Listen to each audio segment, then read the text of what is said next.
New Year's Day 2015. This is the Hermetic Hour. I'm your host, Folk Runyon. And tonight we present a discussion on the importance of Canaanite and or Phoenician mythology in magic, magical Kabbalah, and in Solomonic ceremonial magic. We will explore how it can relate to alchemy, astrology, and Hermetic solarism. We will discuss the alchemical symbolism of our Canaanite seasonal rites and the relation of Canaanite gods and goddesses to the Sumerian and the classical Greek pantheons. So, if you want to explore what lies behind the myth of Solomon being the master magician, tune in and we'll introduce you to the real old religion. Now, this is a very meaningful subject, especially after some of the discussions we've been having in previous weeks, based on the Lost Gospel book that just recently came out. And what we've been doing, as those of you who've been following our presentations for the last few weeks, what we've been doing is we've been tracing the quest for the Holy Grail. We've been tracing the development of pagan gods and goddesses, especially the concept of the dying god or the year king, and we've been tracing this through all the way from Isis and Osiris and Baal and Astarte, all the way through into finally culminating with Jesus of Nazareth and Mary Magdalene, Mary, the Lady of the Tower. And this is the model that we've been using to do this tracing work is a piece called the Nicene Document, which was recounted by a Dark Age, early medieval or Dark Age bishop, Christian bishop by the name of Hippolytus. And he recounted this Nicene Gnostic document in which these first century Gnostics traced the development, and of course they were professing to be Christians, like so many Gnostics at that time were, tracing the development of the dying gods that were reborn, either in the case of Isis, in the case of Osiris, he was reborn up in the other world and stood in judgment. But in most of the ancient religions, as they got started out, the god was reborn with the vegetation the next year, and we're tracing this along, as I said, all the way from Isis and Osiris and Baal and Astarte, all the way up through Jesus and Mary Magdalene as the last. Kind of in a way, in relation to the some of the revelations in Holy Blood, Holy Grail, and the Da Vinci Code, and the idea that Jesus, yes, he probably did die on the cross, but that Mary Magdalene was in fact his wife and his priestess, and that she carried his child. And later, either in southern France or over in Glastonbury, whether you are a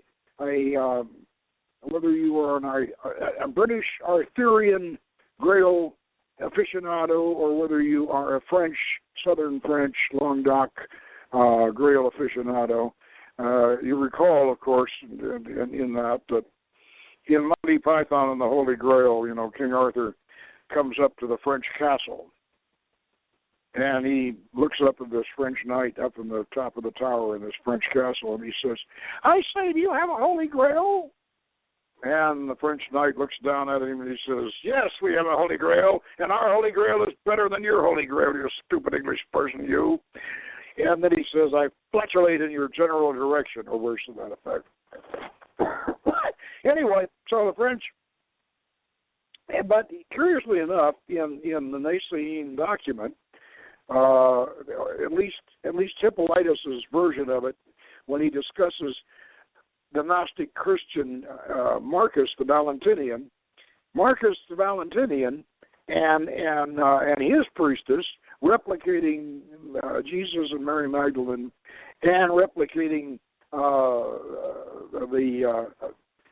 the river up there in Lebanon where Baal was killed originally, and the river ran red in the spring, and Marcus Valentinian was replicating this in his communion, turning water into wine, and they did this in southern France. So at least the Nicene document is a Francophile Grail myth, and so I suppose that King Arthur wouldn't like that. But anyway, regardless of that, what we're going to discuss tonight and is the whole idea of the resurrection or transformation, either way you want to look at it, resurrection and transformation of ancient pagan gods and goddesses, and the revival of them, bringing them up into the Hermetic Kabbalah,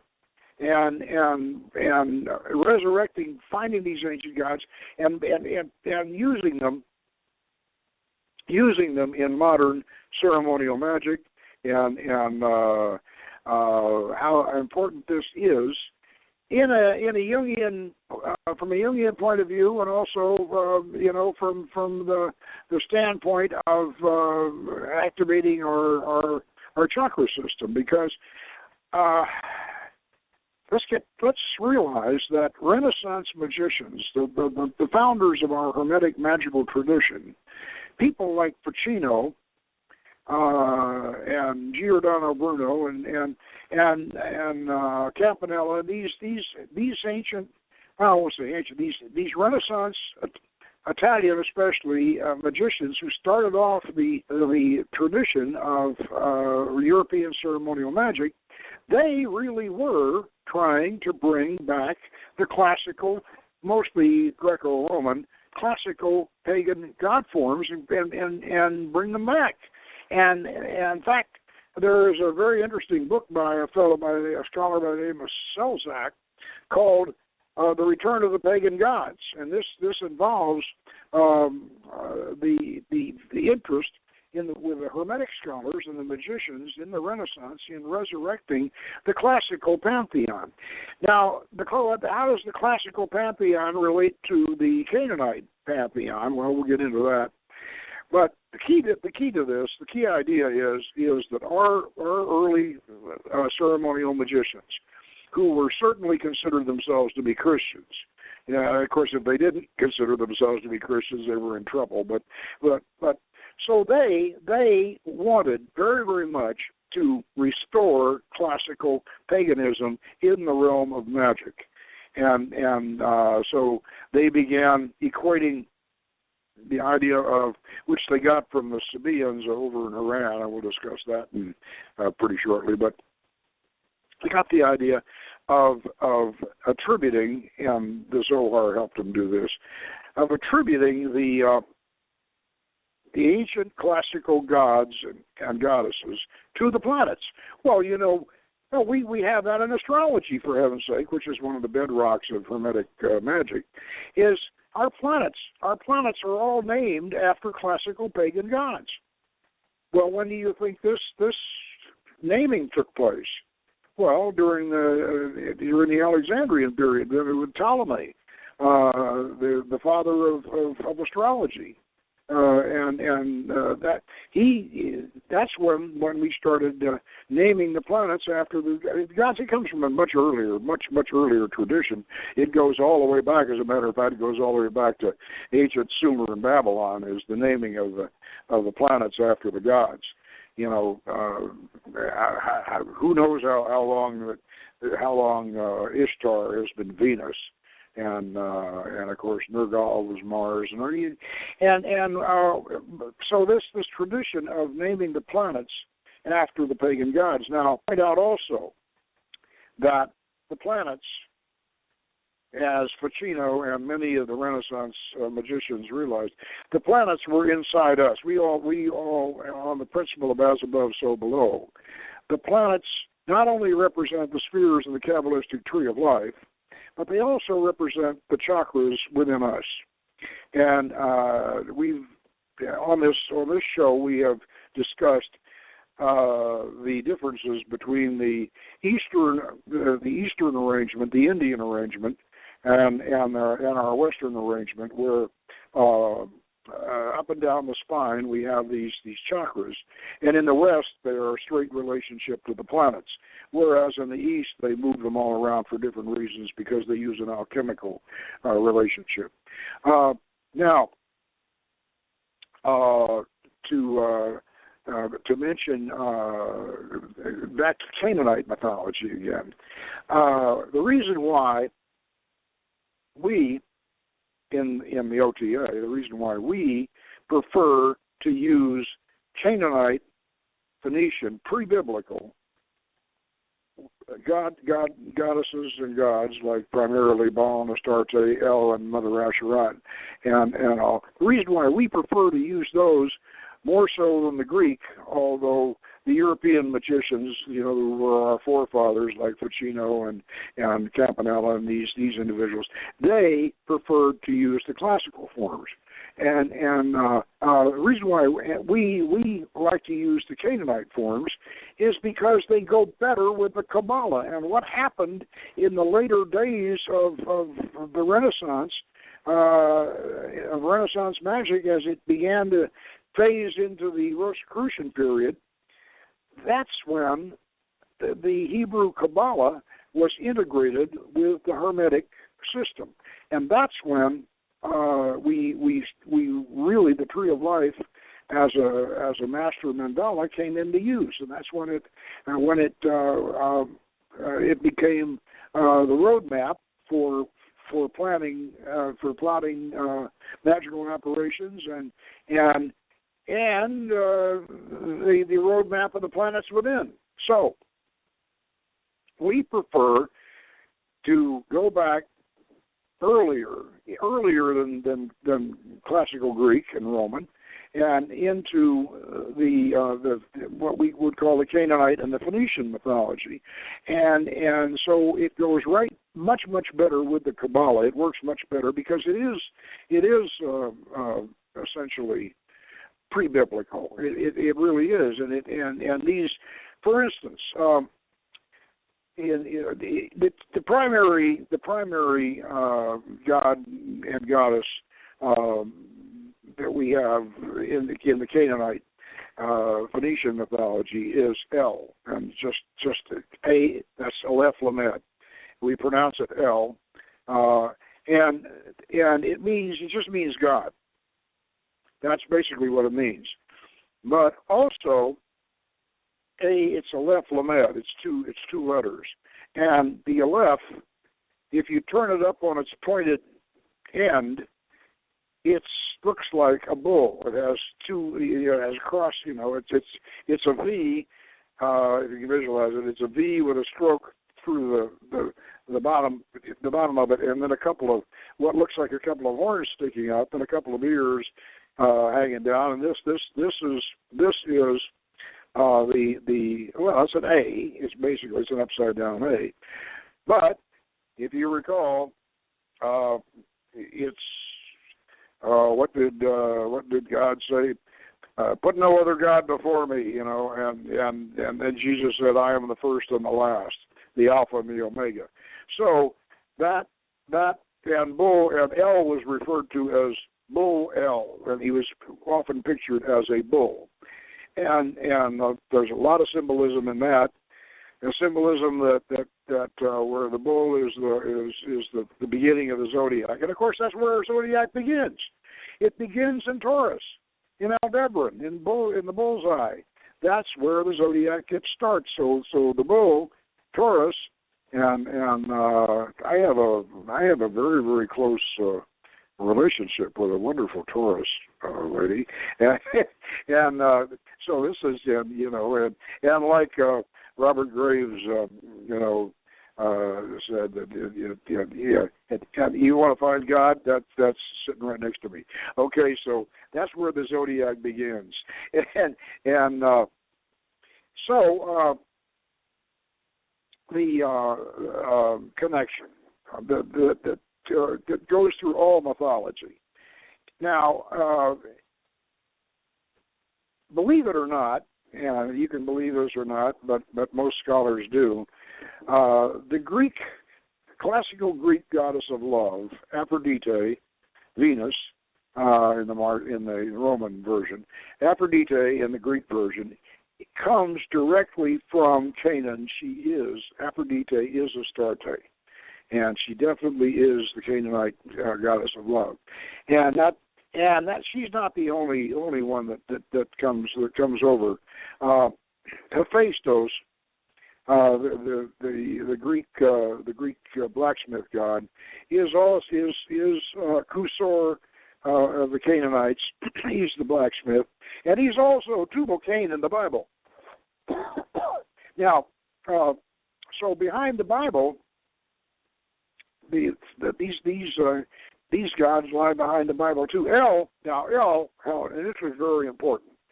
El or Al is not Jehovah.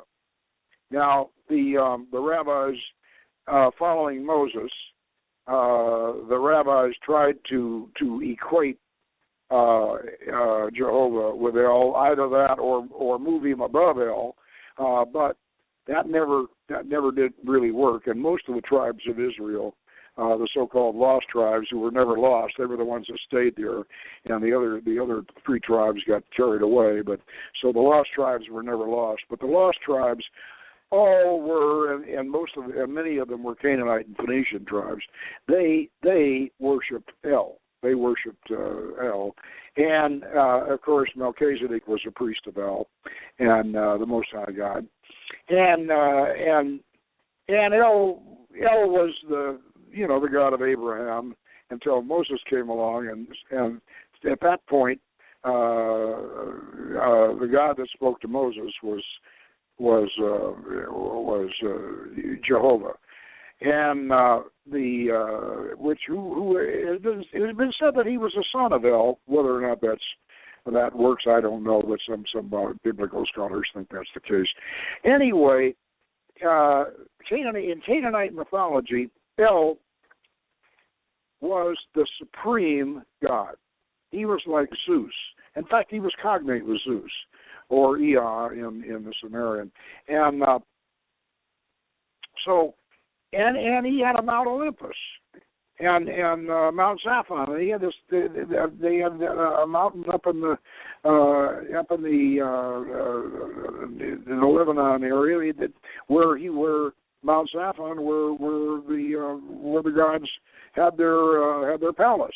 And El's wife, Jehovah didn't have a wife. But El had a wife, Lady Asherah of the Sea, who was worshipped in many cases, especially in Byblos, and she was worshipped over him, and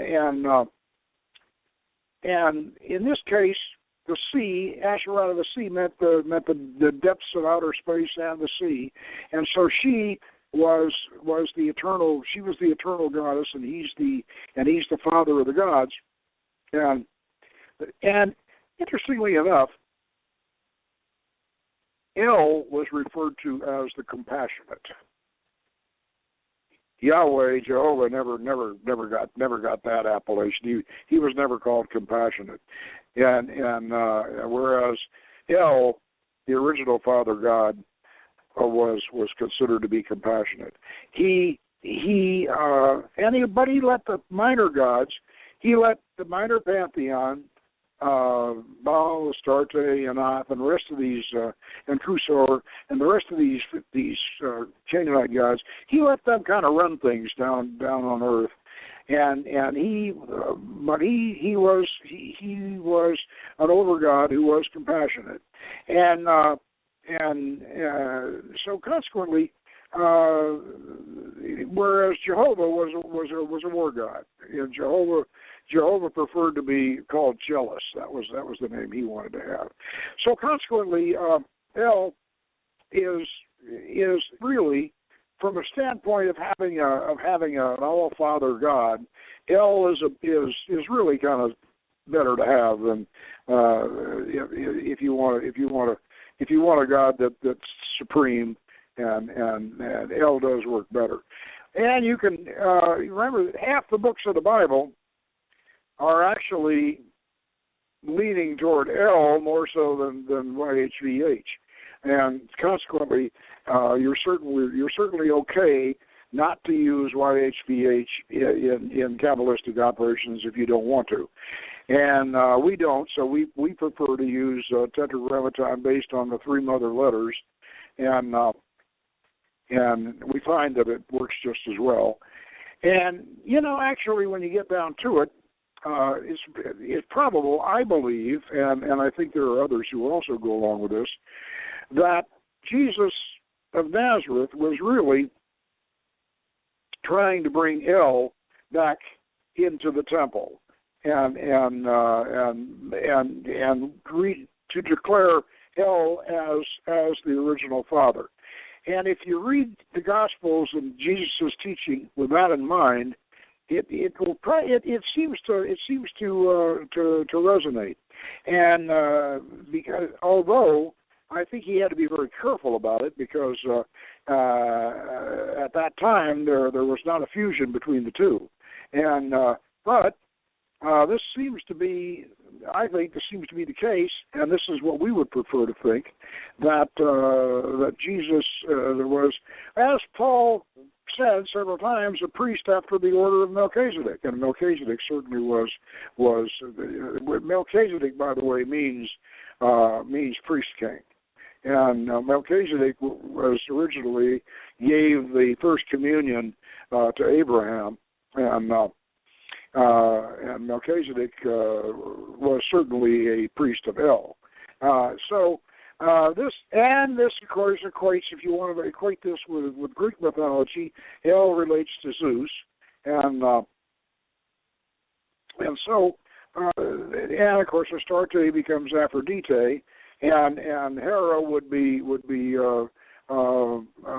Lady Asherat. But let's go a little further here and talk about heroes that became gods. Now, it's often been theorized by mythologians, scholars of mythology, that most gods, most national or ethnic gods, most of them in mythology were originally heroes. They were originally heroic leaders of their people, who after thousands of years of telling stories about these heroes.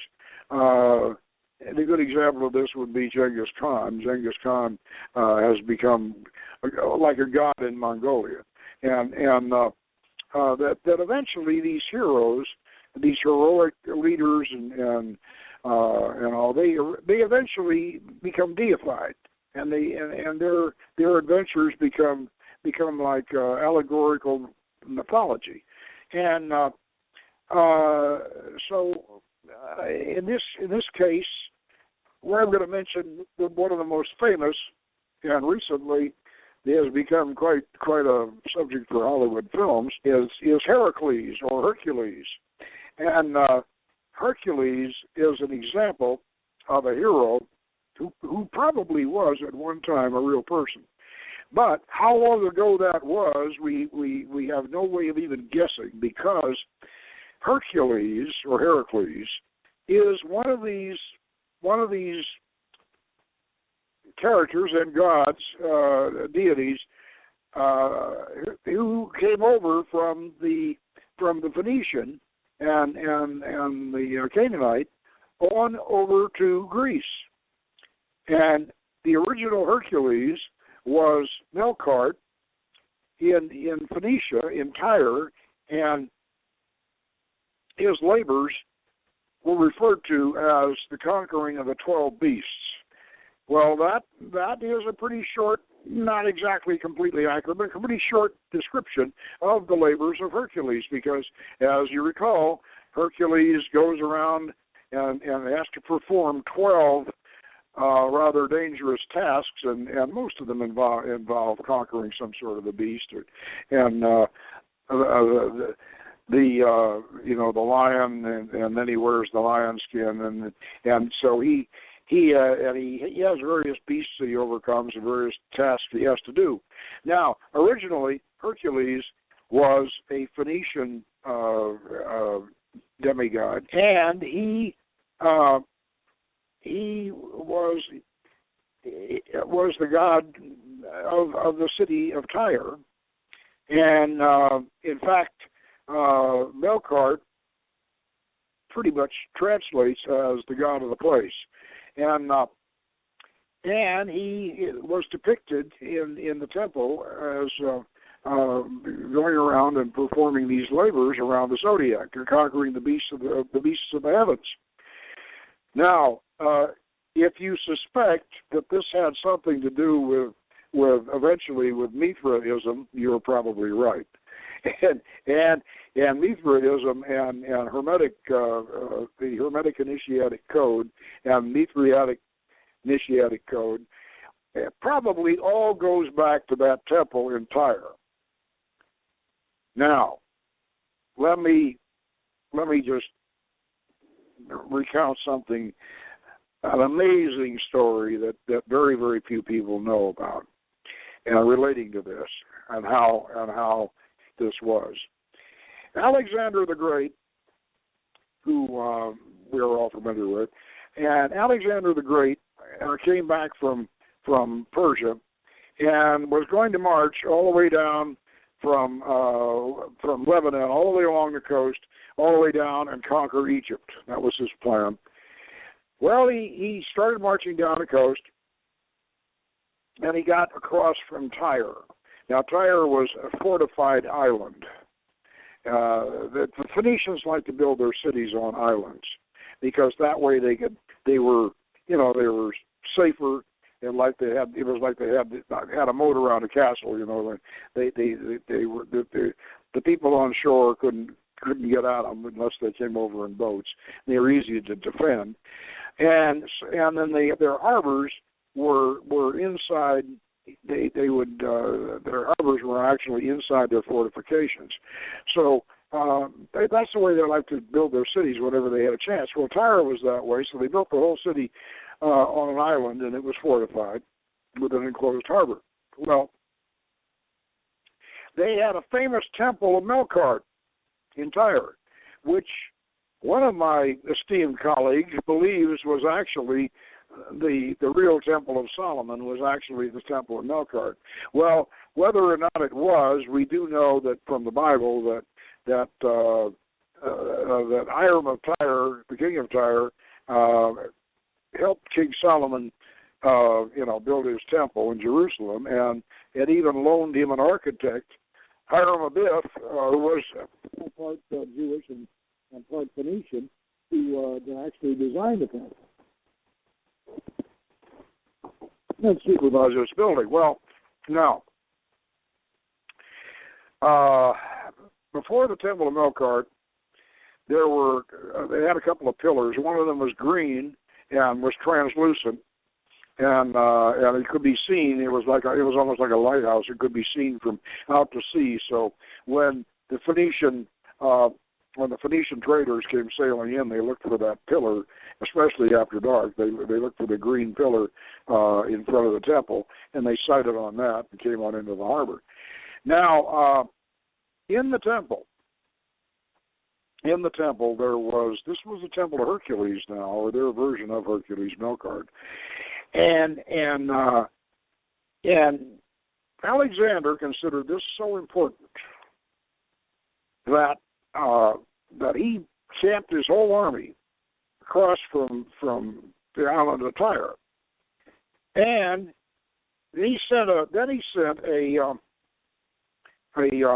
message over to the king of Tyre, and he said, I would like to come over and visit your temple and make a sacrifice to Heracles or to Melkart.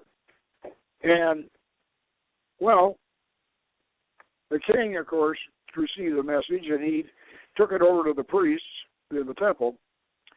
And the priests wrote back to Alexander, and they said, well, no, we can't let you come over here, and we can't let you in the temple, but what we will do is we will come over to your side, over to the shore, and we will build an altar to, or erect an altar to Melkart, and you can make your sacrifice there. Well, Alexander was convinced that he was God, and he conquered enough land where he thought he proved it. So he was very offended by this, and he was really, really upset by this. And so he told his soldiers, and all right, we're going to get to roll up your sleeves, and we're going to build a causeway all the way over to Tyre. And we're going to then once we get this causeway built, we're going to march over there and we're going to take it. And so they did. They all stopped soldiering and started being engineers, and they proceeded to fill in all the way across this isthmus. For this channel, they proceeded to fill in this great big mall, and they made a causeway. And when the causeway was finished, they marched over and they took the city. And they then, and this is the part that is absolutely amazing, they took the city and they took every single initiate of the temple of Melkart and crucified them, because they wouldn't let Alexander in. Of course, obviously he got in. Now, what's the significance of this? Well, the significance is that Alexander was changing. Not only was Alexander changing what he was literally doing was making the zodiac. From that point on, the zodiac did not start at Aldebaran, at the bullseye. It didn't start there anymore. After that, it started with Aries, because that represented Alexander. And so this was what he was really doing. Was, in a sense, he was performing what do they call it in Mithri? A torioctomy. He was killing the bull, and so he became, even though he wasn't Mithra, but he did the Mithriatic thing. He killed the bull at that point, and from then on, the zodiac started with Alexander with Aries, and he carried that on down, conquered Egypt, started a dynasty down there, and one of his successors, Ptolemy, codified this age of Aries, and that's today where our zodiac starts, as a result of that, of Alexander's being told that he wouldn't be allowed to come into the temple. But all of this is part and parcel of our subject tonight, because we're not only talking about Heracles as a character in Phoenician mythology, in Greek mythology, in Mithriatic ritual, and everything else, but we got Alexander, who was himself supposedly, or he thought, a living god, and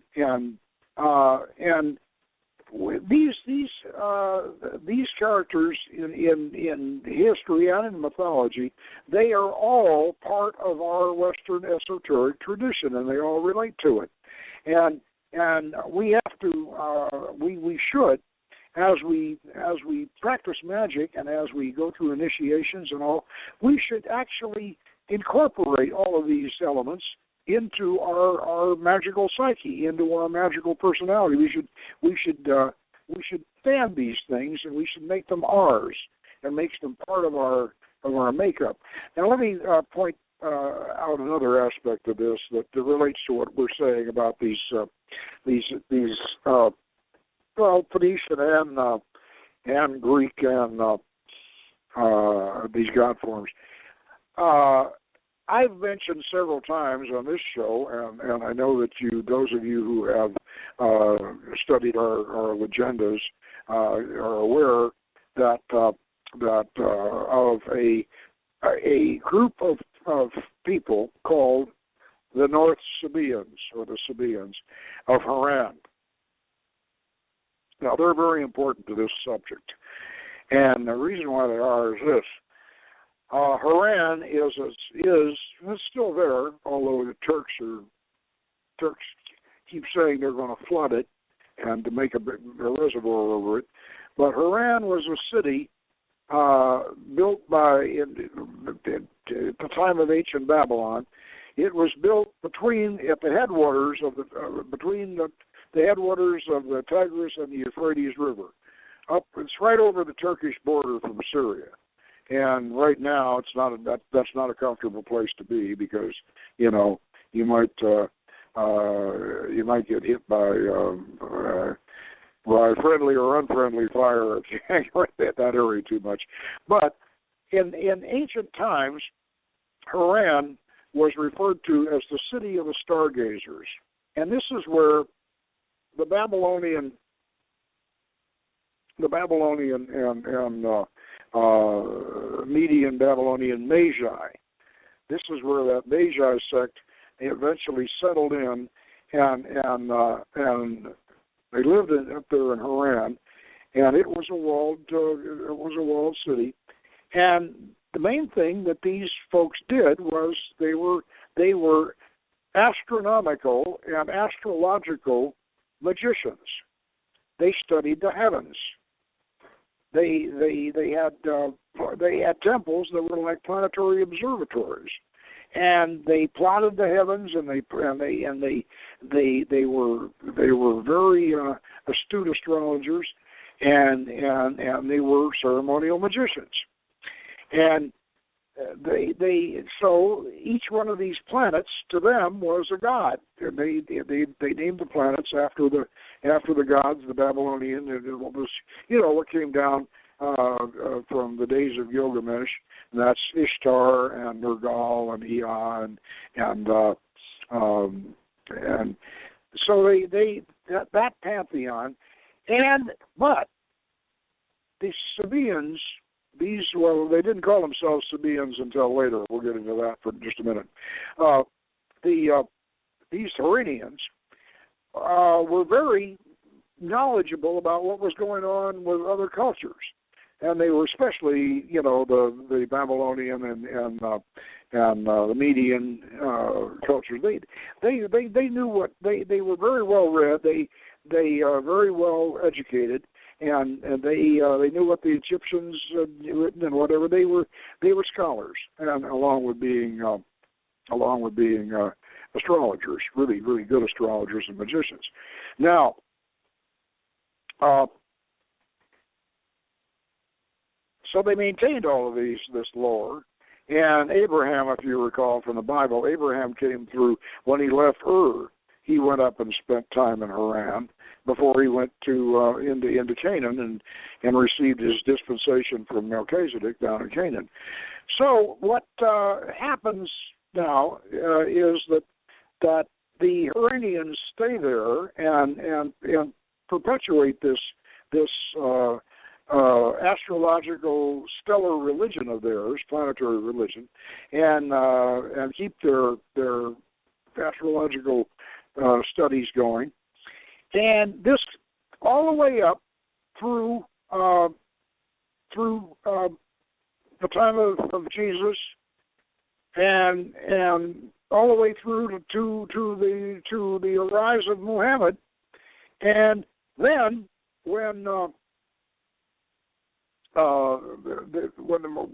Arabs began their conquest and they began to move out and convert people to Islam by force and whatever.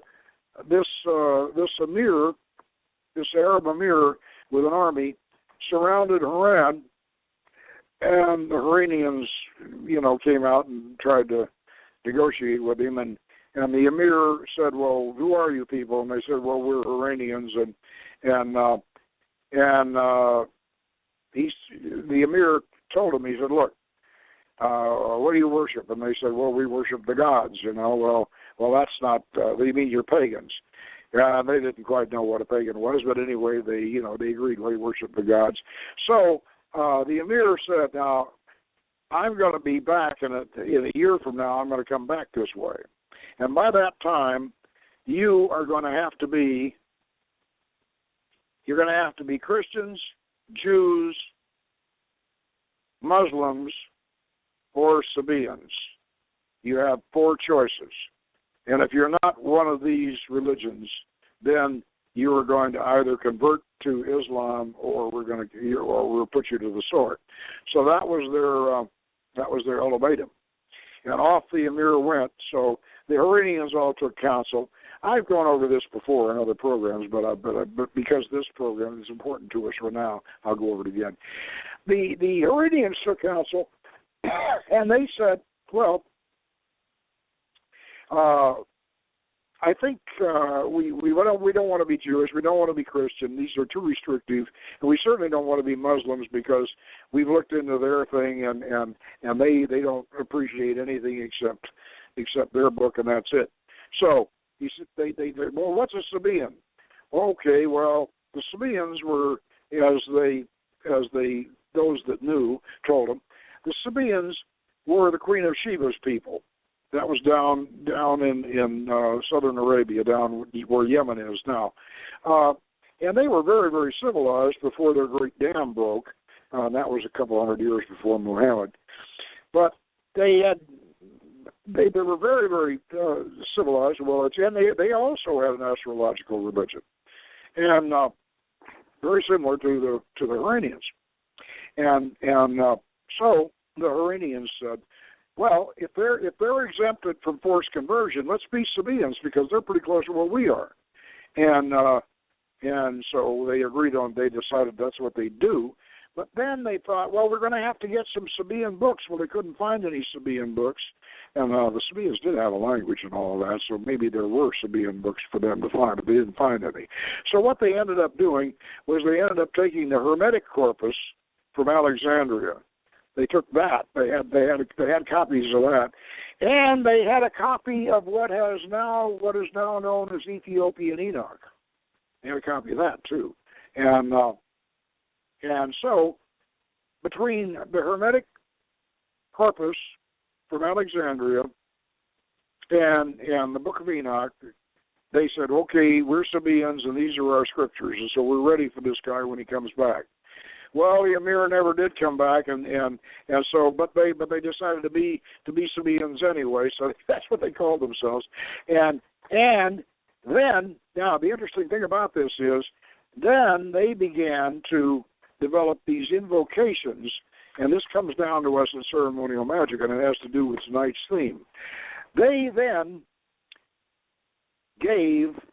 collected cross-comparative mythology. They studied everybody's different name for the gods, for all the planets.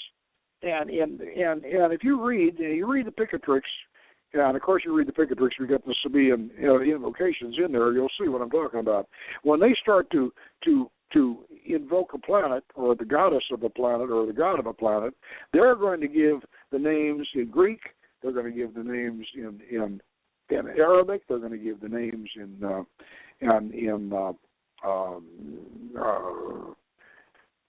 Coptic. They will go through all of these different languages that they can think of, where they've collected the names of all of the different from all of the mythologies, and that's come down to us in ceremonial magic. Now, interestingly enough, in fact, we still use those some of those Picatrix invocations, or what's very similar to them. Anyway, the upshot of all of this was that they became a Hermetic center. So in Europe, during the Renaissance, and these people lasted, they lasted all the way up until the Mongols, the Iranians, kept their Hermetic center going all the way up till the Mongol hordes started swarming. And that's when they had to leave, and not just the Mongol hordes, but also the wells dried up. So they left Iran at that point. And then because they were Sabaeans, they were exempt from forced conversion to Islam. They made their living as astrologers and magicians in the service of the caliphs and the sultans of the Islamic world. These were the magicians of the Arabian Nights, the Sabaeans from Iran. And they also gave us a lot of Solomonic ceremonial magic. You can trace right back to the Sabaeans of Iran.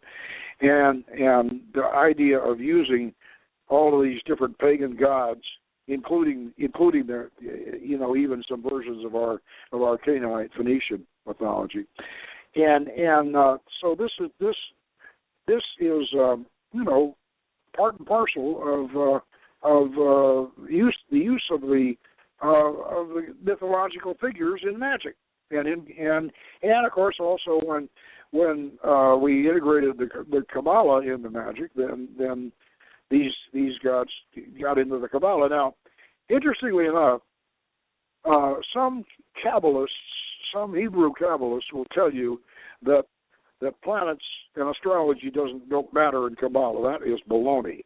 If you study the Zohar, you will find out that astrology and planetary magic is all through the Zohar, and it's in fact, you might even say that I know the Zohar is supposed to be a mystical commentary on the Pentateuch, but I think it actually there's more astrology and ancient mythology that influences the Zohar, perhaps more than a commentary on the Pentateuch, at least the way I look at it. But anyway, the Sabaeans were teaching classes in magic and astrology in Spanish universities, and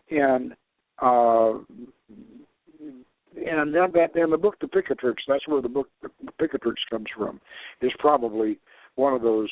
It comes out of those Spanish universities. This is where European magicians during the Middle Ages, right after the Crusades, this is where they went to get an education, was in Spanish universities before the Christian Spaniards threw the Muslim Spaniards out, and when they threw them out, they threw out the Jews and the Sabaeans, and everybody else went along with them. But so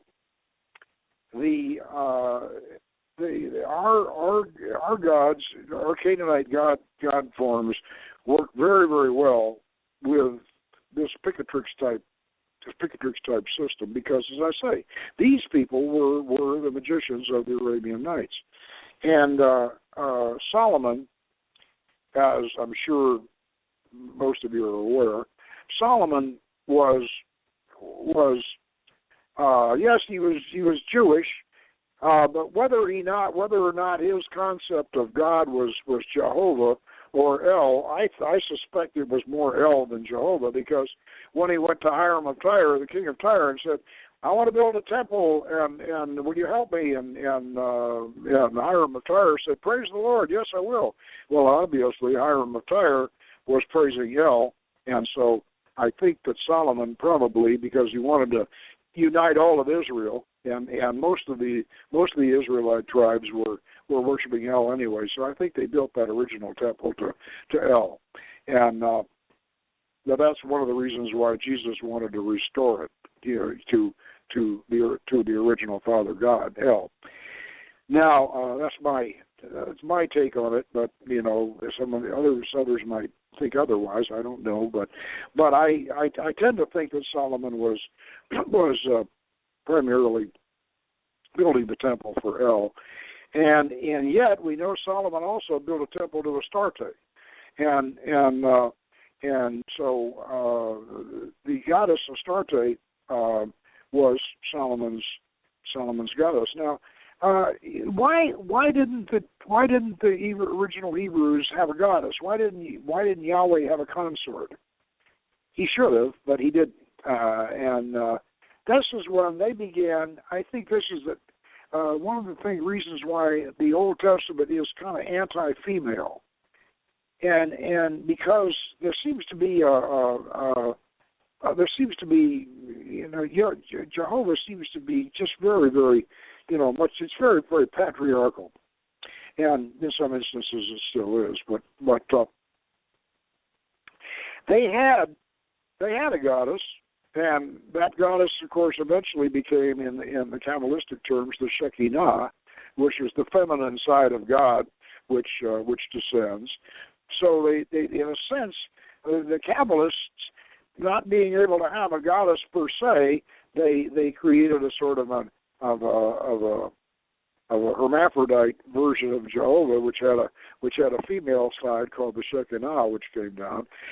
And yet, there's a very interesting book called The Hebrew Goddess by a scholar by the name of Raphael Pati, and I very strongly recommend this book, which shows you that they really were the ancient Hebrews really did quite often slide into goddess worship, and the goddess that they really seemed to like the most was Astarte, but then their leaders did not, and so Astarte eventually became demonized, and so the only way we could get her back was to go down to Tartarus and bring her back up, and say, well, goddess, we're bringing you back up again, and of course her symbol is the pentagram, and that's because Venus describes a perfect pentagram when she goes around the zodiac,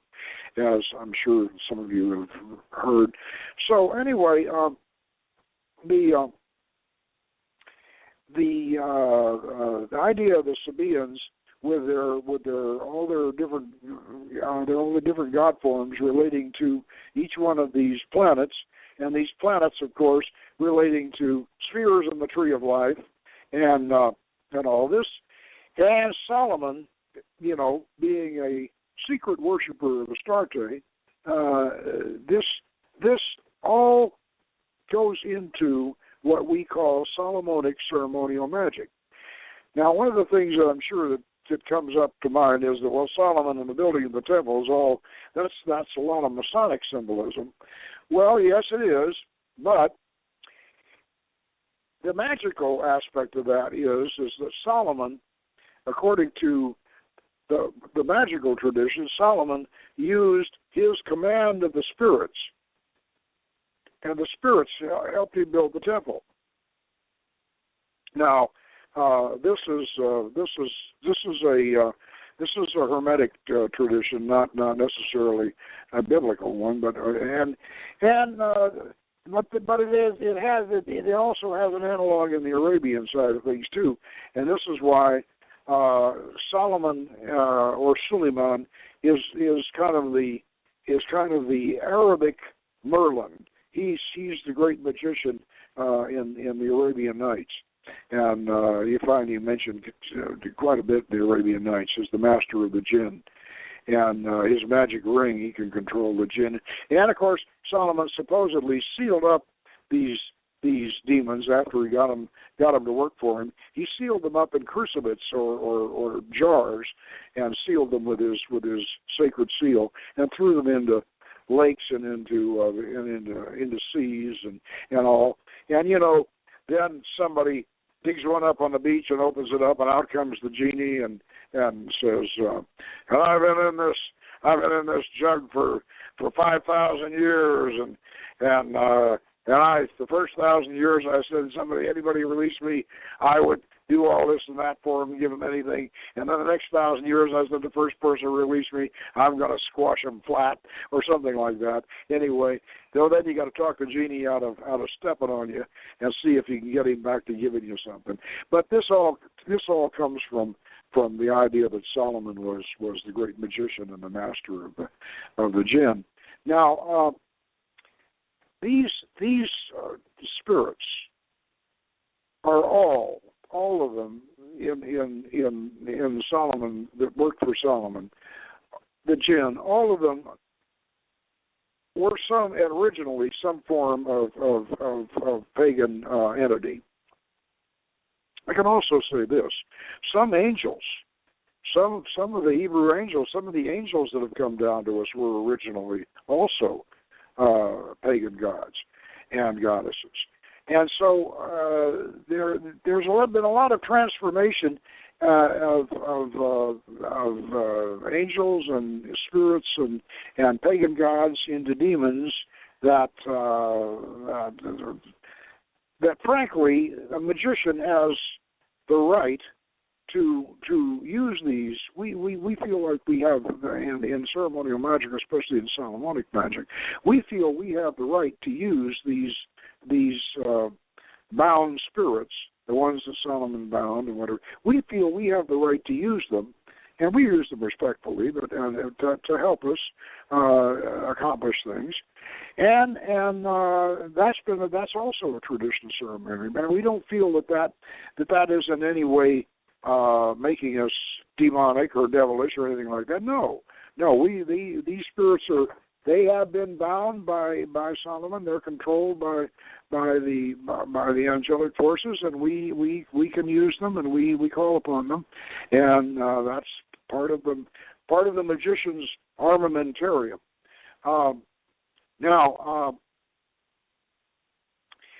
So this explains, or should give you a reason why Solomon is the master magician, and why he's considered the master magician.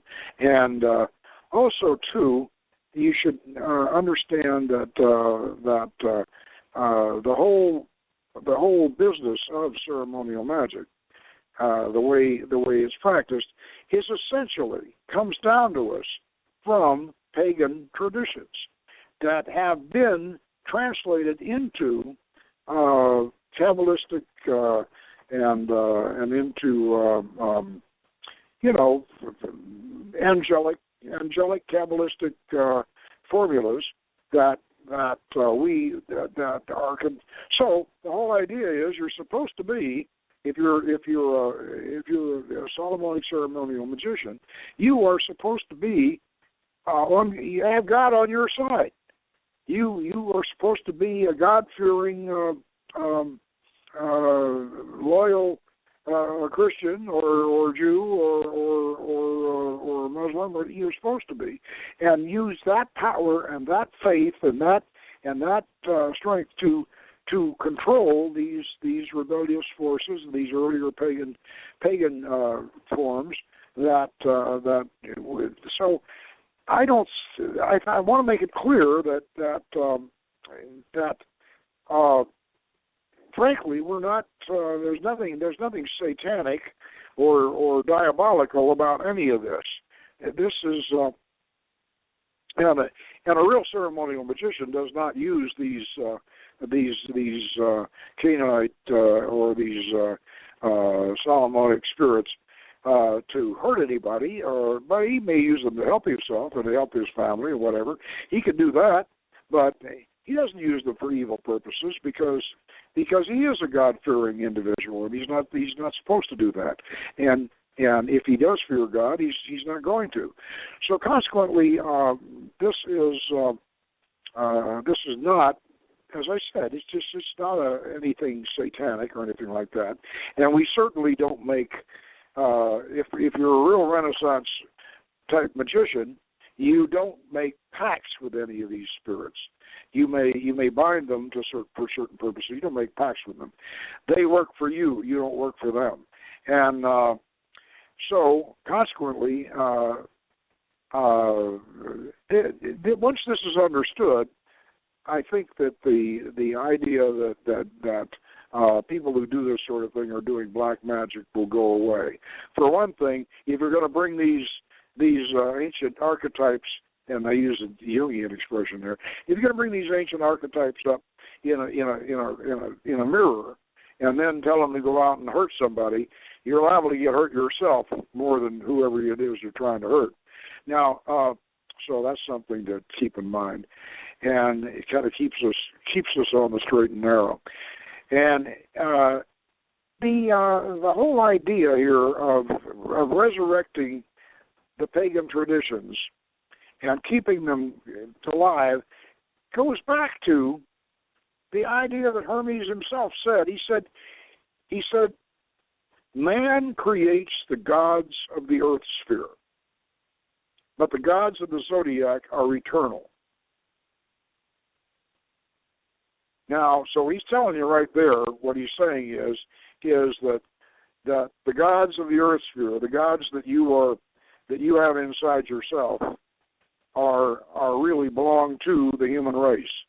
They are part of you, and they're part of you. And he's right, because if you look at all of these different pagan pantheons, especially the Greek and the Greek gods, look at all their adventures and all of their they had regular soap operas, and they conspired against each other, and they fought each other, and they were really, well, Giordano Bruno said about them, they were a bunch of hooligans. They really just about every nasty, tricky, nasty, dirty thing you could think of, these old Greek gods did to man and to each other. So they have all their archetypes in our psyche, and we all have them. And so you need to become the masters of these archetypes. You need to master them, and we use the power of the good God, and in Jesus, and even, although we don't use Jehovah, we use El, but use the positive power and the angels, and of course the angels are representatives of God. So we use them to keep these rebellious forces and these forces of id and ego, and to keep these in check, and to learn from them and make them work for us. And I think that's the reason why that's the reason why these old pagan gods, and especially the ones behind the Bible and the Canaanite mythology, this is why they work for us, and this is why they are important to keep them within us and use them and use them to perfect ourselves. Okay, that should just about what I have to say about on this subject. So be sure and tune in next week, and we will talk more about magic and the various aspects of the Hermetic tradition which go into it. And until then, we'll see you, and good magic.